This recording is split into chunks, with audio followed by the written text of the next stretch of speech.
Subhanallah walhamdulillah wala ilaha illallah Allahu akbar. Subhanallah walhamdulillah wala ilaha illallah Allahu akbar. Sallu ala Nabi Muhammad. Bismillahirrahmanirrahim. Kita lanjutin lagi, kita punya ngaji, Bu. Allah Subhanahu wa taala berfirman, "Wa anna lamasna as-sama' fawajadnaha muli'at harasan syadidan wa syuhuba." Apa kata jin? Ini kita mesti dengerin yang suka percaya sama jin, bekerja sama sama jin, MOU sama jin, yang ternak tuyul. Mereka bilang kami ini tahu berita-berita dari langit. Tahu berita-berita takdir itu cuman nyuri dikit-dikit. Tetapi kami melihat setelah kami menyuri berita-berita langit itu, ternyata di sana banyak bola-bola api dan penjagaannya kuat. Wa anna kunna naq'udu minha maq'ida lis-sam' faman yastami'il an yajid lahu shihaban rasada. Memang dulu kami kalau mau mendengar berita-berita gaib, kami leluasa naik turun. Tetapi sejak Nabi Muhammad diutus, penjagaannya ketat. Jika kami ingin ke atas mencuri berita-berita gaib itu, maka siap-siaplah akan dihantam oleh bola-bola api yang bisa membunuh itu. Ibu-ibu, Bu, Pak, ayat-ayat ini memberi kita pelajaran bahwa jangan bersandar dengan selain Allah. Karena tempat yang kita sandarkan sebenarnya pun dia butuh sandaran. Jangan. Nabi SAW bersabda, "Man ata arrafan fasa'alahu an syai'." Orang yang mendatangi dukun dan membenarkan omongannya, maka tidak diterima sholatnya 40 hari 40 malam. Sia-sia. Karena menyekutukan Allah. Tapi saya pengen disclaimer dulu. Tidak semua dukun itu salah. Ada dukun yang banyak jasanya. Dukun beranak. Iya. Saya ini produk dukun beranak. Ya. Kalau tidak ada dukun beranak di kampung saya, nggak keluar-keluar. Jadi dukun yang paling berjasa, dukun beranak. Itu nggak ada masalah. Istilah Nusantaranya dukun. Tetapi bukan dukun itu yang dikecam oleh ayat ini. Yang dikecam itu orang yang bekerja sama dengan jin. Hanya untuk mencuri kabar berita takdir. Bapak Ibu yang dimuliakan Allah SWT. Saya kira pembahasan tentang jin yang sifatnya begini remeh banget. Dan bodohlah orang jika percaya. Bodohlah orang jika percaya. Maaf Ustadz, saya potong. Iya. Maaf, kadangkala begini Ustadz. Kenapa mereka bisa percaya? Karena mungkin dari yang disampaikan kadangkala ada benernya. Iya. Entah apa cocokologi atau jadi akhirnya tuh kan bener begitu gitu. Gimana, silakan Bu ya, Faaf. Maka yang dicari bukan cuman benar, tapi kebenaran. Yang benar belum tentu kebenaran. Mungkin terjadi ibu berobat di situ sembuh, betul sembuh, tapi caranya benar atau tidak. Jika caranya benar, maka yang ibu dapat bukan cuma benar, kebenaran. Iya. Boleh jadi ibu sembuh di situ, tapi caranya betul tidak? Mungkin caranya tidak benar. Maka kita bukan hanya mau sembuh katakanlah, tapi kita ingin berobat caranya juga benar. Ibu-ibu, Bu, saya lebih tertarik membahas setan membahas jin dari perspektif bagaimana kita tidak digoda menjadi orang yang tidak baik. Bukan mempercayai kekuatan-kekuatannya. Iya, iya. Kita diajarkan a'udzubillahi minasyaitonirrajim.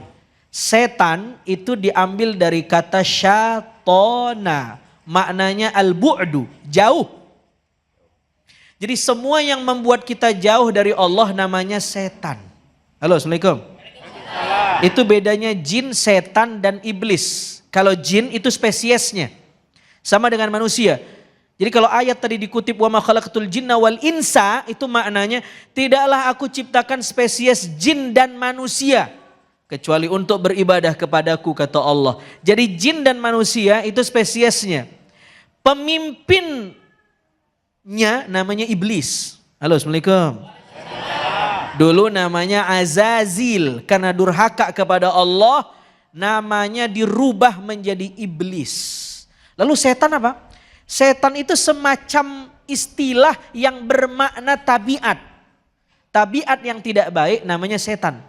Jadi semua bisa jadi setan. Bukan hanya jin yang bisa jadi setan, kita pun bisa jadi setan. Apalagi kerjasama dengan jin. Maka tidak perlu digoda oleh jin. Karena dia juga sudah jadi. Halo, Assalamualaikum. Maka orang berta'awudz. A'udzubillahi minasyaitonirrajim.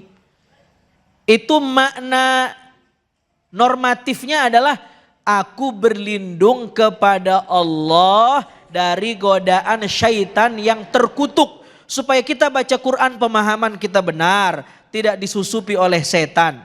Supaya kita baca Quran semangat berta'awudz. Tapi ada makna yang lebih dalam. Maknanya bukan hanya berlindung dari setan yang ono, kejauhan. Setan yang ini, karena ini juga setan. Makna setan apa tadi? Syatona, jauh. Semua yang membuat orang jauh dari Allah namanya setan. Pertanyaannya, apa yang membuat, siapa yang paling berpotensi membuat kita jauh dari Allah? Siapa? Hah? Setan mana yang paling berpotensi membuat kita jauh dari Allah? Imam Zunnunil Misri pernah ditanya, siapa yang paling membuat kita jauh dari Allah? Apa jawaban dia? Ru'yatun nafas. Apa artinya? Diri sendiri. Sombong kita, angkuh kita, itu setan yang ada dalam diri. Itulah yang membuat kita terhijab dari Allah, jauh dari Allah. Maka makna ta'awudz itu bukan hanya berlindung dari setan yang ono, tapi juga isti'adzah ananiyah, berlindung dari setan yang ada dalam diri kita. Tabiat-tabiat yang tidak baik, semua yang tidak baik namanya ada anak yang bandel banget, sampai ibunya ngucap dasar anak. Kalau gitu emaknya jin. Itu salah, itu pola asuh tidak baik. Itu mendoakan anak jadi tidak baik. Halo, Assalamualaikum. Maka Masya Allah tabarakallah, malulah kita dengan membaca surah jin. Ternyata ada jin yang alim, ada jin yang arif, ada jin yang doyan ngaji, Bu. Ada satu kitab namanya Kashful Hijab Warran an Wajhi As'ilatil Jan, dikarang oleh Imam Sya'roni. Isinya 80 pertanyaan jin muslim yang alim kepada Imam Sya'rani. Dan dijawab. Ada berapa pertanyaan? 80 pertanyaannya sulit-sulit. Dan dijawab dan menjadi satu kitab. Jadi kalau ada pertanyaan, apakah mungkin manusia melihat jin? Wah, ini temanya bisa buat satu tema lagi nih. Ada yang bilang orang tidak mungkin melihat jin. Iya. Kalau dia melihat jin berarti matanya kerasukan jin. Iya. Katanya begitu. Atau dia sama dengan jin kelakuannya. Atau dia sama dengan jin. Tidak begitu. Panjang jawabannya. Menurut Imam Fakhruddin Ar-Razi dalam tafsirnya, manusia memungkinkan melihat jin. Memungkinkan dengan dua cara. Yang pertama, jin menggradasikan fisiknya lebih tebal dalam materi yang lebih terlihat sehingga kita bisa melihat. Sebagaimana Imam Sya'rani melihat jin yang berubah menjadi anjing dalam kitab itu. Yang kedua, mata kita yang ditebalkan. Oh. Tetapi yang perlu dicatat, ini paling penting dalam tema ini. Yang lain boleh dibuang, yang ini jangan. Yang perlu dicatat, melihat jin atau berinteraksi dengan jin bukan puncak ritual. Bukan tanda kita berada di jalan yang benar. Oh, dia orang alim, dia bisa ketemu sama jin. Bukan itu. Itu takhayulat, itu khurafat, itu klinik. Bukan itu. Yang paling penting berbicara soal jin, yang paling penting berbicara tentang setan, bagaimana kelakuan kita tidak seperti setan. Itu bab paling penting bicara soal setan. Bukan apakah bisa bicara, apakah bisa ketemu, tidak penting.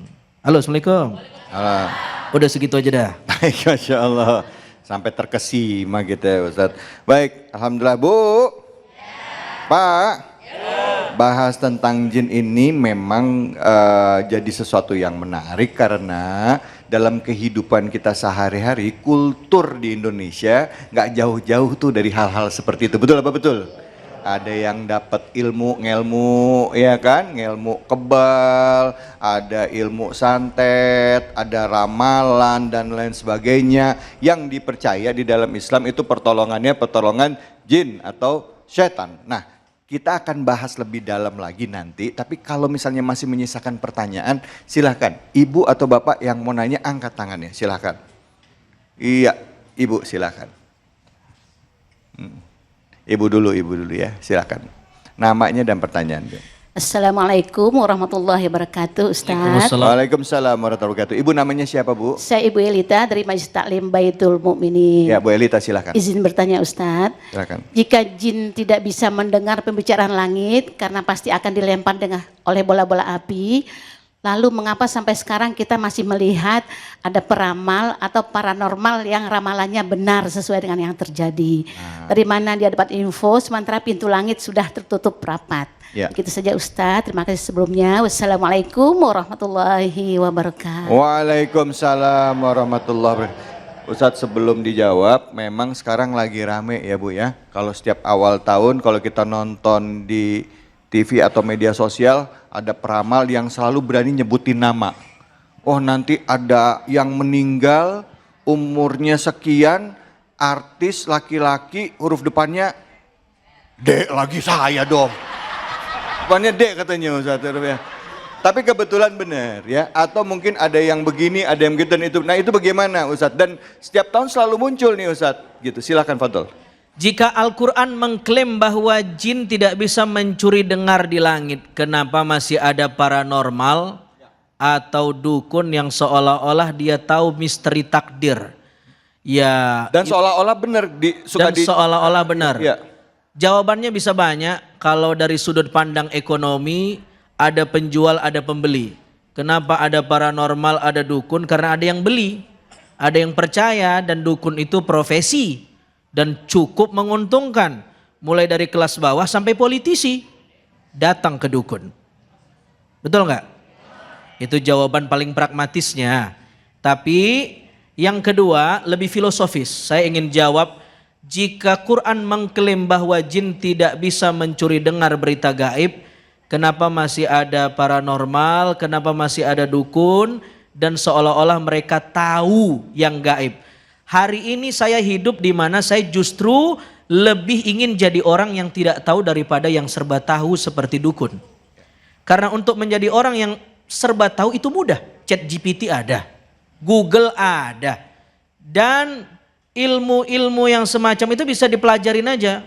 Ibu kalau masuk ke dunia intelijen, ibu bisa tahu